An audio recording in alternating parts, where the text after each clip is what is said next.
Another day, another pathetic performance of Bitcoin. So welcome friends to this again disappointing day in the crypto market, because what else can we expect nowadays besides waking up, taking a look at the crypto market and getting disappointed again and again and again, and we do it every time, every day again, and we get disappointed every day again. You know what? Let me draw my prognosis for Bitcoin, okay? My future expectation for Bitcoin. Okay? That is what Bitcoin is going to do. Freaking nothing!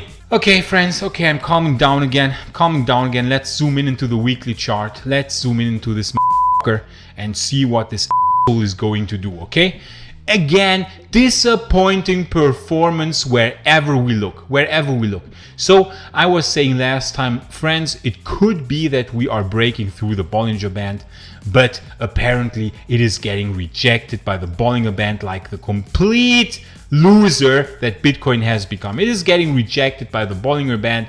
So maybe we could be lucky and see an inverse of this scenario where we are retesting the lower band and then are going to higher prices. And if we actually compare this, if we zoom in, friends, we can actually still have some hope, okay? We could still have some hope, because if we compare this now to this here, which is the low of 2018, okay? This is what Bitcoin did in 2018. In late 2018, early 2019, the weird, strange bottom structure that it did back then. And we can see there are some similarities. I was talking about this fractal already a few weeks ago, and now it's really materializing more and more. So we would identify this with this here. This structure is, of course, this one here. And then this thing here is this thing here. Of course, it's not 100% exactly the same. And if the structure would hold, we would go sideways and then take off, okay? This is the idea. And of course, this, if we look at the time frames, it's not even so unrealistic, because we know that on the 13th, only a few days in the future, there is the CPI data being released, okay? The CPI data, and this will tell us how much inflation has come down, or if it has come down. If inflation would be coming down, that of course would be super bullish for the stock market and super bullish for Bitcoin, because then the people expect the Fed to not aggressively raise the interest rates anymore, or they expect the Fed to pivot at some point and start maybe pausing the interest rate hikes, okay? So basically, if the inflation is lower than expected on the 13th, this would actually lead to pumps in the crypto market. And if we look at this fractal here, it is quite interesting to see that if we overlay these two structures, we see that the pump would start around the 13th of July. So the time frame seems to be fitting. Now, well, at least Bitcoin has started to print some kind of divergence, some kind of bullish divergence in the 4-hour chart. Thank you, Bitcoin, for finally printing some sort of bullish divergence. Wow, a wow. We should cheer now or what? That's how far this has become. We should cheer now for Bitcoin even doing a small bullish divergence. Pathetic. So if we are lucky, this could indeed mean that we will stabilize, and then on the 13th we will see a nice pump. And of course that means that the stock market would also pump, because we know that Bitcoin doesn't do anything anymore without its big brother, the stock market. Because I'm only following my big brother now, the stock market. That's what Bitcoin has become now. It's following the stock market. You know, I find it hilarious because Bitcoin maximalists always make fun of altcoins because they follow Bitcoin.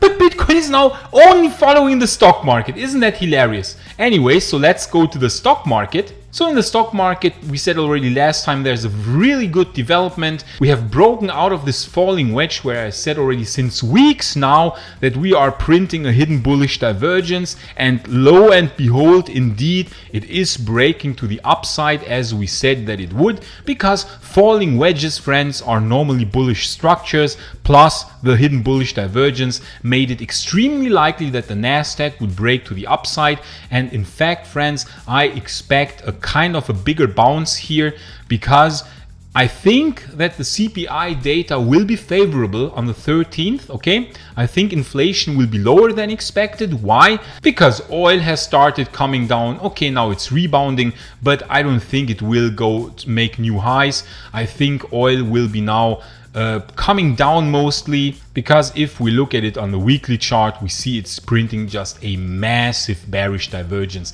and has been printing one since a long time. So friends, I don't see oil pumping to new all-time highs anytime soon. Sure, it could wobble around, but at some point we will go down.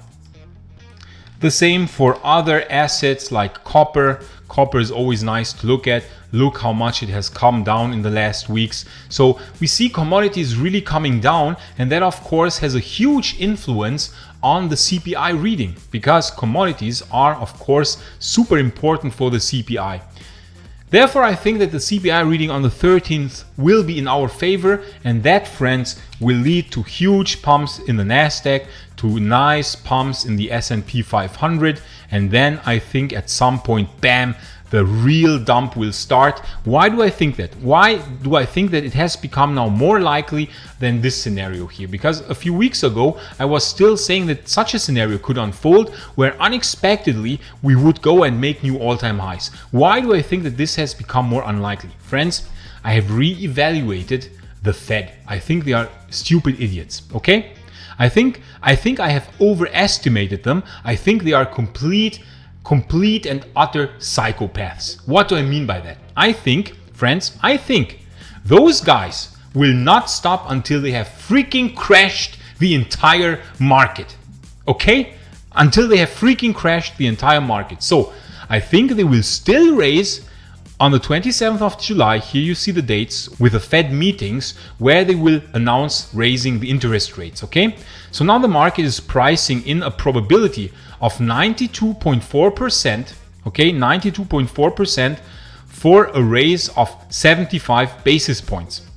Now the market is already pricing in a 7.6% probability for a 100 basis point hike, so for a full 1% raising of the interest rate. Now in late September, the market sees already a probability of 66.5% that we will be at 2.75 to 3% interest rate, and 31% that we will be over 3% interest rate. Okay? And I was always thinking this is completely exaggerated. No way, no freaking way. The Fed would not be so insane. They would not be so absolutely stupid to continue raising the interest rates while inflation is already starting to come down, and while the commodities are already starting to come down, and while it's obvious that peak inflation lies behind us. No way that they will be so insane that they will continue raising the rates. But you know what? I'm starting to think that they actually are so utterly insane, and that they will continue raising the interest rates like freaking complete psychos until they freaking have crashed the entire stock market. Yeah, that's what I'm really starting to think. So I'm starting to think people will now expect the Fed to pivot. They will think, no way the Fed is so crazy that they will raise the interest rates also in September and continue raising. No way. That cannot be. Okay, the market will say, okay, the CPI data is coming down now on the 13th. The market will say, this is looking good. Inflation is coming down. That will be super positive for the market. Okay. Then in July, we will get our 75 basis point hike. That is clear. Everybody is expecting it. That is already priced into the market. But then the market will expect the Fed at the meeting in late September, on the 21st of September, to actually start pivoting. But no, the Fed will probably not pivot, and they will continue raising the interest rates like complete maniacs, and then bam, the real dump will start, that brutal dump that many people are expecting, but at the wrong time, because now the sentiment was so super low. Therefore we get a bounce, and then when here the sentiment improves again, then we get the dump. That is my current picture, friends. That is my current picture, because I think I overestimated the Fed. I think they have some common sense or some kind of reasoning, but I'm starting to think they are complete psychos. They will just freaking crash the market. That is my current thinking. It could change, but it could really happen. At some point they will pivot, okay? At some point they will pivot, but maybe only until they have really crashed the market, and then at some point, I don't know, in early 2023, they will say, okay, it's really looking bad now for the economy. We should start reversing. We should start to pivot, and then they will start reversing the interest rates and maybe start decreasing the interest rates again. But only, I think, after they have crashed the entire freaking stock market, okay? And this is of course also reflected in the VIX. Last time I showed the VIX is extremely pointing towards a scenario where now the VIX will decrease, everyone thinking, oh nice, this is looking good, and then suddenly bam, okay, bam, we will get our insane spike. Why? Because this is exactly what happened every single time. It went down, bam, spike. Going down, bam, spike, okay? Going down, bam, spike. Very beautiful also in 2008, what it did in 2008, okay? It also did a triangle in 2007 to 2008. Then it broke out of that range, retested the support that now became resistance, and then bam, the brutal spike. And a spike in the VIX, friends, is a huge dump in the S&P 500. So the VIX also supports that theory. It will probably break this triangle. Everyone will say, amazing, this is looking good. And then bam, we are doing the spike that everyone is expecting, okay? But not at the time when everyone was expecting it. Everyone was expecting it now, so of course now we get a bounce. And then when everybody's getting optimistic again, it's like, oh, it's looking kind of good again, and the Fed will certainly pivot, then bam, that's when the dump will start. So what does it mean for Bitcoin going to the weekly chart? I think Bitcoin will recover in some form, okay? We'll do some form of bounce with the stock market together. Then in late September, the Fed will still raise like crazy psychos, and then the entire stock market and Bitcoin will bam, crash, and Bitcoin will actually retest this lower long-term logarithmic resistance line at around 16K later this year. That is my current picture. Then we get some kind of bounce, and then we go into the next cycle at some point in 2023, late 2023, early 2024, okay? That is my current picture. My picture sometimes changes, okay? It is fluid. It is based on current input. So please don't expect me to always present you the super same picture.